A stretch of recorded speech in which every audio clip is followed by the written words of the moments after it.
itu memerlukan 10 makam yang mesti dilalui. Nah, termasuk di antara 10 yang dilalui itu adalah ar-raja, mengharap. Kalau kita hendak menduduki suatu makam yang paling tinggi yang disebut dengan makam baka, ya Allahu biha ya Allahu biha Allahu bi husnil khatimah. Hikmah yang ke-76 dari Al-Hikam, berkata pengarang Imam Ahmad bin Athaillah As-Sakandari rahimahullah wa nafa'ana bi ulumihi wa asrarih. Ar-raja'u maqaranahu amalun wa illa fahuwa umniyatun. Yang terjemahnya bermula raja, bermula mengharap, ialah sesuatu yang menyertai akan dia ulih amal. Dan apabila tidak disertai dengan amal, dengan perbuatan, maka itu raja, maka itu mengharap tadi namanya adalah umniyatun, angan-angan dan kebohongan. Mengharap disebut ar-raja, itu sesuatu yang disertai oleh perbuatan, usaha. Jika tidak ada perbuatan, jika tidak ada usaha, maka itu hanya namanya khayalan, mengangan-angan dan kebohongan.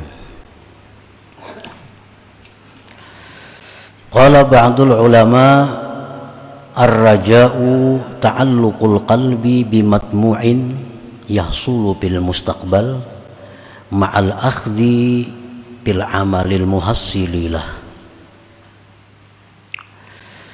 Bermula raja, bermula yang dimaksud dengan mengharap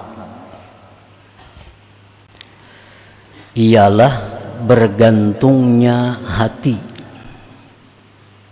dengan sesuatu yang diingini, yang akan terjadi pada masa yang akan datang, disertai melaksanakan pekerjaan yang menghasilkan bagi itu yang diingini. Nah, itulah dalam bahasanya raja itu. Para ulama terdahulu mencontohkan dalam hal raja ini seseorang yang mengharap panen, seseorang yang mengharap mengatam. Itu dikatakan benar mengharap apabila orang ini mencari tanah untuk sawah ladangnya. Dia kelola tanah itu, dibajak, dibersihkan, lalu ditanami padi, kemudian disiram, dipupuk, dibersihkan rumput-rumputnya, sambil mengharap satu saat nanti panen. Nah, inilah yang dinamakan mengharap yang sebenarnya. Apabila orang itu menghendaki panen, mengatam, tapi kada menanam padi, atau menanam padi cuma tidak dirawatnya, begitu tanam lalu mengharap mudahan kaina aku panen, mudahan kaina aku mengatam, dipupuk kada, disiram kada, dibersihi kada. Nah, orang seperti ini namanya adalah mengangan-angan atau mahayal, mengatam. Nah, itu perbedaan antara mengharap dan mengangan-angan. Mengharap itu ada usaha, untuk menghasilkan yang diingini, sedangkan mengangan-angan itu tidak ada usaha sama sekali, atau ada usaha tapi tidak sempurna untuk mendapatkan yang diingini itu. Wal aslu fihi qauluhu ta'ala, bermula asal pada masalah raja mengharap ini firman Allah Ta'ala, faman kana yarju liqa'a rabbih falya'mal 'amalan shalihan wa la yusyrik bi'ibadati rabbih ahada. Nah, ini dalilnya mengharap itu. Barang siapa yang menghendaki, mengharap berjumpa dengan Allah di dalam surga, maka hendaklah dia beramal saleh dan tidak menyekutukan beribadah kepada Tuhan itu akan seseorang pun. Artinya ikhlas. Nah, kalau kita mengharap berjumpa dengan Allah di dalam surga, Allah menyebutkan beramallah amal saleh, ikhlaskanlah amal saleh itu karena Allah, maka kita akan berjumpa dengan Allah di dalam surga. Nah, ini namanya adalah harap yang sebenarnya. Kalau kita mengharap masuk surga tapi kada beramal saleh, atau kadang-kadang beramal saleh, kadang-kadang kadang-kadang ikhlas, kadang-kadang ria, nah maka ini adalah namanya umniyah, angan-angan yang merupakan kebohongan, bukan mengharap. Kita nih hendak ke surga mati, tapi mbah nu mau juga menggawe maksiat, mbah nu mau juga taat, mbah nu ikhlas, mbah nu kada, tapi hendak mengharap ke surga. Itu bukan harap, ngarannya mengangan-angan. Nah, menghayal aja masuk surga. Kalau hendak bujur masuk surga, amal saleh, tinggalkan yang munkar, ikhlaskan karena Allah. Nah, itu dijamin oleh Allah berjumpa dengan Allah di dalam surga. Para muhibbin rahimakumullah, wa qad qila ar-raja'u maqamun syarif min maqamatil asyarah. Bermula ar-raja, mengharap tadi, itu merupakan satu kedudukan martabat yang mulia di antara makam-makam, martabat-martabat yang 10. Mengharap itu adalah sesuatu yang mulia. Kenapa sebabnya mengharap itu disebut mulia? Karena dengan mengharap itu, pertama secara tidak langsung kita mengakui kelemahan. Nah, kita mengakui kelemahan kita. Nah, mengakui kelemahan itu suatu akhlak yang baik. Mengharap itu kita mengakui secara tidak langsung bahwa kita fakir, berhajat kepada Allah. Merasa berhajat kepada Allah itu sesuatu akhlak yang mulia. Mengharap itu secara tidak langsung mengakui bahwa Allah itu penyayang, mengakui bahwa Allah itu pemberi, mengakui bahwa Allah itu maha kuasa. Nah, itu adalah akhlak-akhlak yang terpuji. Nah, jadi mengharap itu, ar-raja itu adalah maqamun syarif, satu kedudukan, satu makam yang mulia.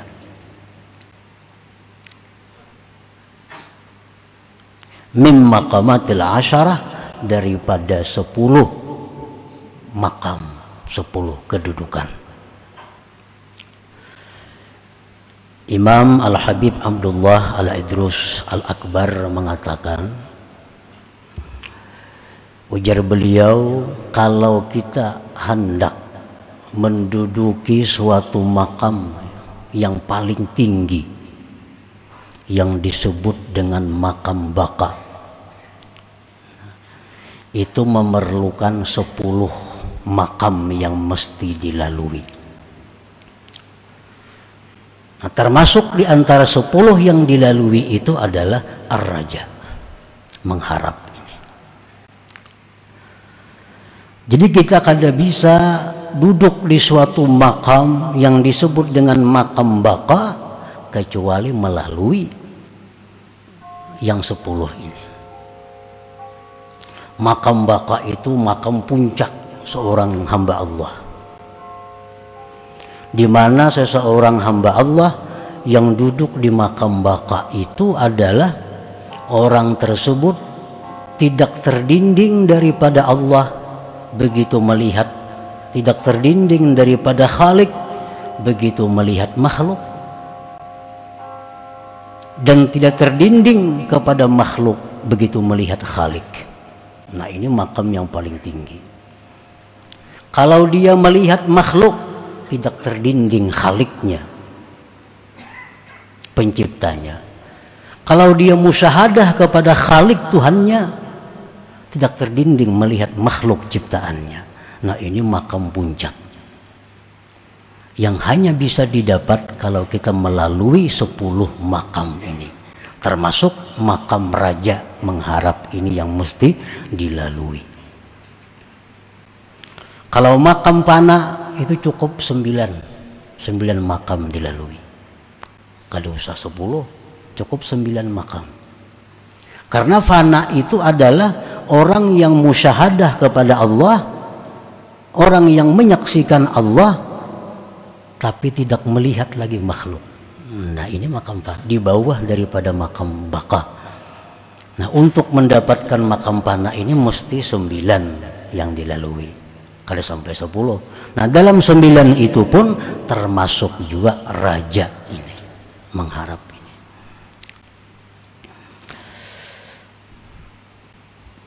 Para muhibbin rahimakumullah, makam yang 10 itu jar Habib Abdullah Al-Idrus Al-Akbar. Pertama makam Tubat, yang kedua makam Wara, yang ketiga makam Zuhud, yang keempat makam Sabar, yang kelima makam Fakir, yang keenam makam Syukur, yang ketujuh makam Khawf, yang kedelapan makam Raja, yang kesembilan makam Tawakal, yang ke-10 makam Ridha.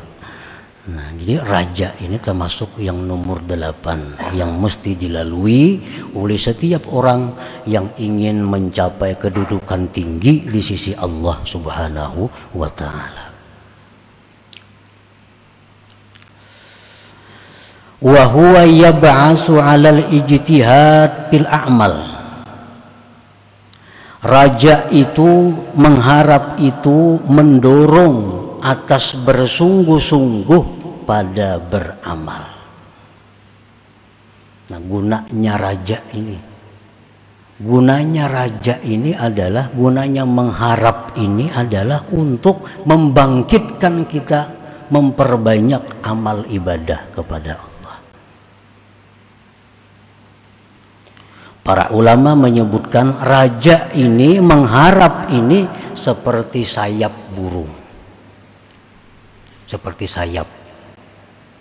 Nah, sayap burung itu kalau dia tidak berkepak, kada bergerak, burung tuh halarnya itu nak kada bergerak, turunnya bujurnya bahalar, cuma kada bergerak, nah, turun. Nah, kalau hendak naik burung itu mesti menggerakkan sayapnya. Nah, jadi raja itu mengharap tuh sama seperti sayap.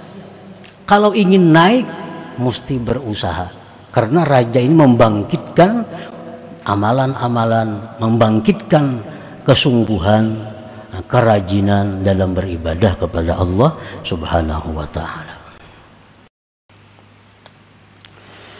Wa amma ar-raja'ul kadzib alladhi yufattiru sahibah 'anil amal wa yujarri'uhu 'alal ma'asi waz-dzunub falaysa hadza bir-raja'i shadiq walakinnahu umniyatun wa ightirar.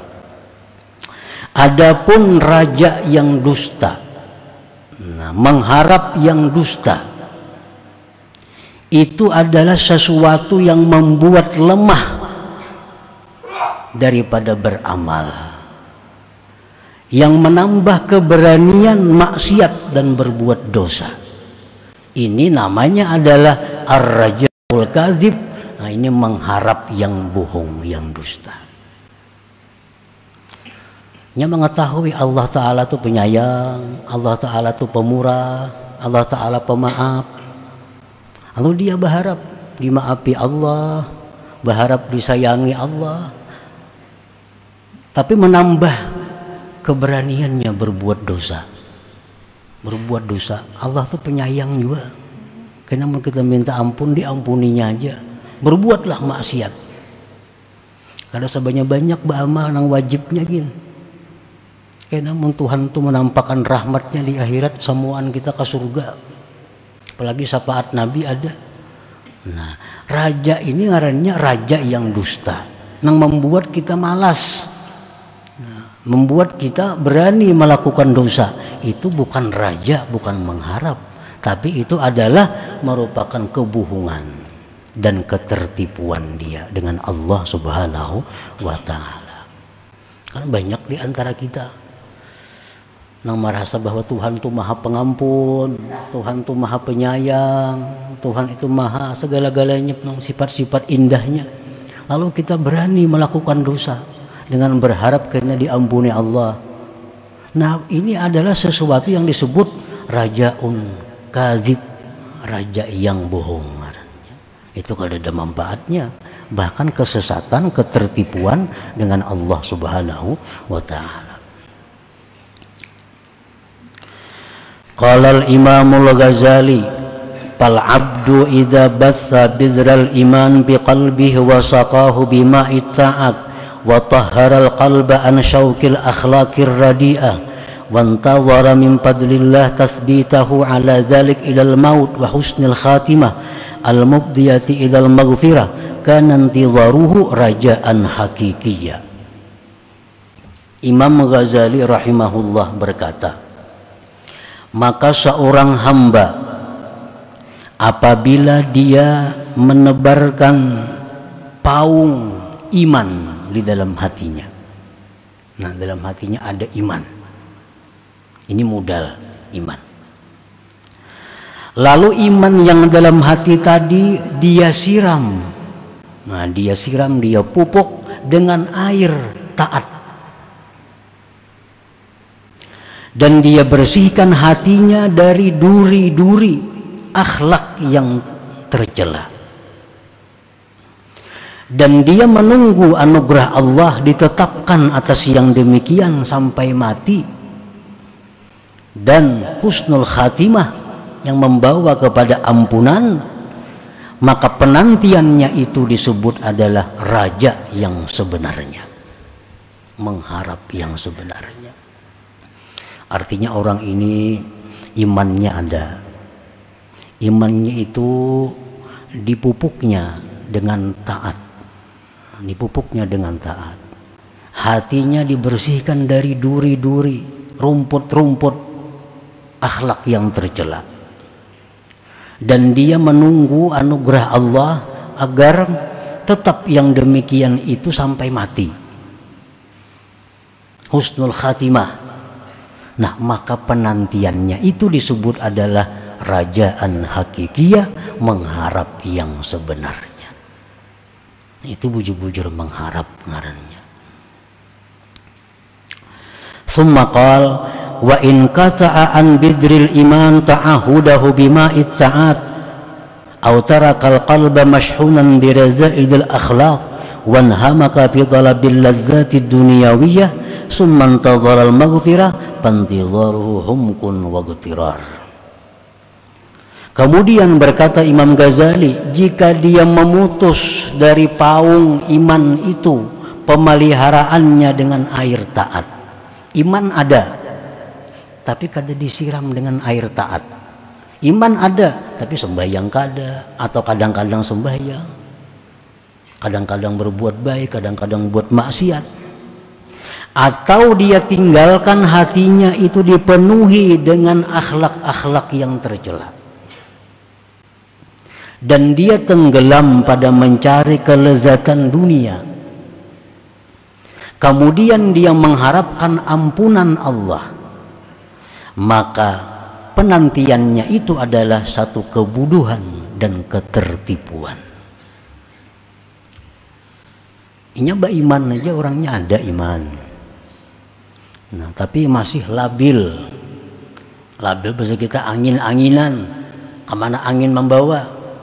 Karena angin membawa maksiat, maksiat. Karena angin nak beremian, beremian. Karena angin pengajian, pengajian. Ini kebanyakan kita nang kayak ini nih, angin-anginan nih. Ada yang dengar nang rami sana tulakan. Ada yang mendengar kemaksiatan sana. Nah, aku nang buang-buang duit. Nah, keadaannya seperti itu. Tapi dia berharap dapat ampunan Allah. Dia berharap mati husnul khatimah. Ini namanya adalah bukan berharap, bahayal ngarannya. Nah, bahaya, baangan-angan itu.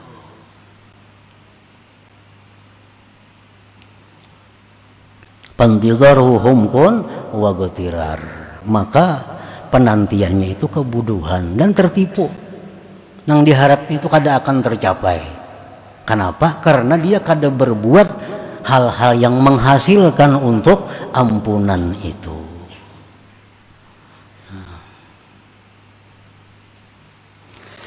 Faman raja dukhulal jannah fa'alaihi bimtithali awamirillah wa jitinabi nawahi wa illa fahuwa magrur. Barang siapa yang mengharapkan masuk surga, maka lazimilah menjunjung perintah Allah, menjauhi larangannya. Kalau tidak, maka harapannya itu adalah menipu akan dia. Kalau hendak bujur-bujur masuk surga, laksanakan perintah Allah, jauhi yang dilarangnya, masuk surga. Nah, kalau tidak demikian, bahwa magrur, dia tertipu. Nah, para muhibbin rahimakumullah. Jadi artinya mulazamah, menjunjung perintah Allah itu mulazamah, terus menerus. Kada terubah dengan keadaan cuaca. Kalau hendak masuk surga, fa'alaihi, fayalzamu alaihi, maka lazim atasnya. Lazim itu artinya kadang-kadang. Nah, jadi sesuatu yang kita kerjakan di jalan Allah ini hendaknya terus lurus sampai mati. Jangan kiri kanan terbawa angin, terbawa godaan-godaan. Karena godaan ini kadang-kadang yang menghancurkan kita, yang membuat kita menyimpang dari jalan yang benar. Cobaan itu kada gampang menghadapinya. Dibawai orang tulak nah, 4 orang ke Jepang gratis sih kan cobaan toh. Bapak dicari ke Jepang itu. Nah, lalu tulak. Akibatnya apa? Sembahyang berjamaah yang selama ini diperbuat di Jepang ada masjid kan sembahyang berjamaah situ. Nang tiap minggu ke pengajian di sana kan ada pengajian terputus semua. Nang dilihat didengar banyak kemaksiatan. Maka kemaksiatan ini kalau kita kada menegur, nah kalau kita kada keberatan, kita maksiat. Maksiat itu walaupun kita kada memperbuat, tapi kita kada menegur dan kada keberatan, kita maksiat. Kalau ditegur, tegur. Kalau kada, sekada-kadanya kita keberatan. Melihat bini selawar handap, bah muarban aku itu. Mun kawan angka itu, ayuha. Melihat ada bini-bini yang buka aurat, sakit hati, keberatan. Nah itu sekurang-kurangnya. Kalau kada ditegur. Nah jadi godaan-godaan ini yang menyebabkan kita kadang-kadang menyimpang. Nah bila menyimpang ini, berharap masuk surga, tatipu kainanya. Tatipu. Kalau lurus istiqamah di jalan Allah, berharap mudah-mudahan ke surga. Nah ini harapan yang sebenarnya ngarannya, kadang menghayal itu. Jadi jangan tergoda dengan godaan yang maksiat, yang kada ada manfaatnya, yang kada menambah keimanan, ketakwaan kepada Allah Subhanahu wa ta'ala. Walaupun gratis, walaupun diberi orang duit, kada usah. Bujur rami satu umat, tapi kena sesalnya di akhirat kada terhingga. 10 hari sebulan raminya dibuat orang, tapi penyesalan di akhirat ribuan tahun gara-gara perbuatan kita itu. Nah,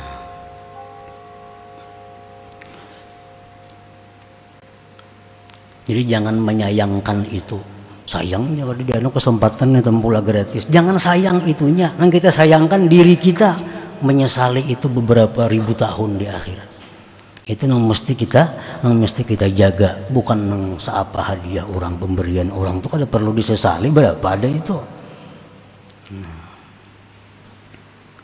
Kadang-kadang berpikir pindik, mentolak kasih itu berapa duit, dibawa orang ke Amerika gratis, diberi duit lagi tiap hari belanja, masa sayang kada tulak, itu beratus juta be, orang berpikir kasih itu, lalu tak tulak, jangan berpikir nih, kayaknya aku di akhirat kayak apa. Berapa hari aku waktu tuh buang-buang, berapa hari aku berada dalam tempat kemaksiatan. Nah jika itu nang tak pikir, semiliar kada ambil itu. Nah kebanyakan kita ini pikir pindik, itu sayangannya kesempatan nih rugi. Nah ini nang kebanyakan kita karena kurangnya akal, kurangnya cahaya Allah di dalam hati kita. ومن رجا معرفة الله تعالى فعليه بطلب العلم النافع من التوحيد والفقه وعلم السلوك وعليه بالمسارعة إلى الخيرات وترك المنكرات ظاهرا وباطنا وكثرة الذكر مع حضور القلب وإلا فهو متمن مغرور. Barang siapa yang mengharapkan mendapat ma'rifatullah, hendak jadi orang ma'rifat nih, maka lazimilah menuntut ilmu yang bermanfaat. Tauhid, tuntut ilmu tauhid yang sekedar bermanfaat untuk kita. Karena tauhid ini banyak nang kada bermanfaat. Cari ilmu tauhid nang bermanfaat.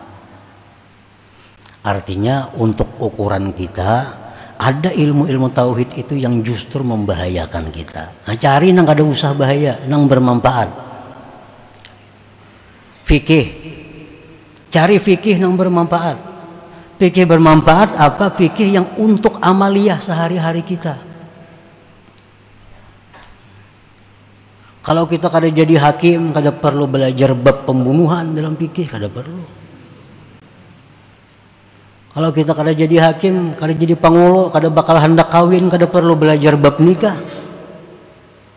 Kalau kita kada hendak naik haji, kada perlu belajar manasik haji. Nah, belajarlah ilmu fikih yang bermanfaat, yang pekerjaan kita sehari-hari. Mulai wudhu, sembahyang, puasa, zakat, apalagi dagang, jual beli, itu kan hari-hari. Nah, ilmu fikih yang bermanfaat untuk orang itu kada sama. Wa ilmi suluk, belajar ilmu suluk, ilmu cara membersihkan hati dari sifat tercela kayak apa, ilmu cara menghiasi hati dengan sifat terpuji kayak apa, belajar itu. Kemudian lagi bersegera kepada kebaikan dan meninggalkan kemunkaran zahir dan batin. Perbanyak zikir kepada Allah dengan hadir hati. Nah, maka Allah akan menyampaikan kita kepada ma'rifat itu. Jika mengharapkan ma'rifat kepada Allah tapi tidak melaksanakan yang demikian itu, mutamannin ngarannya. Itu menghayal, mengangan-angan belaka. Ilmu tauhidnya kada cukup belajar lagi, ilmu fikih kada cukup, ilmu suluk kada tapi ada belajar. Betapa bahaluat. Itu karena kalau berhalawat kada jadi orang ma'rifat kada. Nyatakan aja kada jadi ma'rifat. Bisa kegilaan kalau orangnya di halawat situ. Kenapa kada cukup ilmunya? Nah, belajar dulu tauhid nang bujur ngat mana, fikih ngat mana, ilmu suluk ngat mana, anyar aja bahalawat lagi. Cukupi dulu ilmunya. Jikalau tidak, maka dia akan menjadi orang yang berangan-angan belaka. Qala ba'dul ulama, berkata sebagian ulama, man ahkama maqamar raja wahabahu Allah Ta'ala 'alal wusul wal husul. Barang siapa yang memantapkan makam raja, mengharap, Allah berikan kepada dia sampai dan berhasil. Orang tuh hendak masuk surga, mengharap masuk surga, lalu dia berusaha, dimasukkan Allah ke surga. Asal mantap bujur rajanya ini, mengharapnya ini. Orang yang bujur-bujur hendak ma'rifat kepada Allah, dia mengharap dengan sebenar-benar mengharap kepada Allah supaya ma'rifat, Allah berikan dia sampai kepada ma'rifat itu. Asal mengharapnya itu mengharap yang benar tadi. Man ahkama maqamar raja wahabahu Allah Ta'ala al-wusul wal husul. Barang siapa yang memantapkan makam raja, memantapkan mengharap, maka Allah berikan kepada dia sampai dan berhasil kepada apa yang diharapkannya itu. Nah, apa yang kita harap? Apa yang kita harap? Asa bujur-bujur mengharap, Allah menjamin akan menyampaikan apa yang dia kehendaki, yang dia harapkan itu. Nah, selanjutnya hikmah yang ke-77.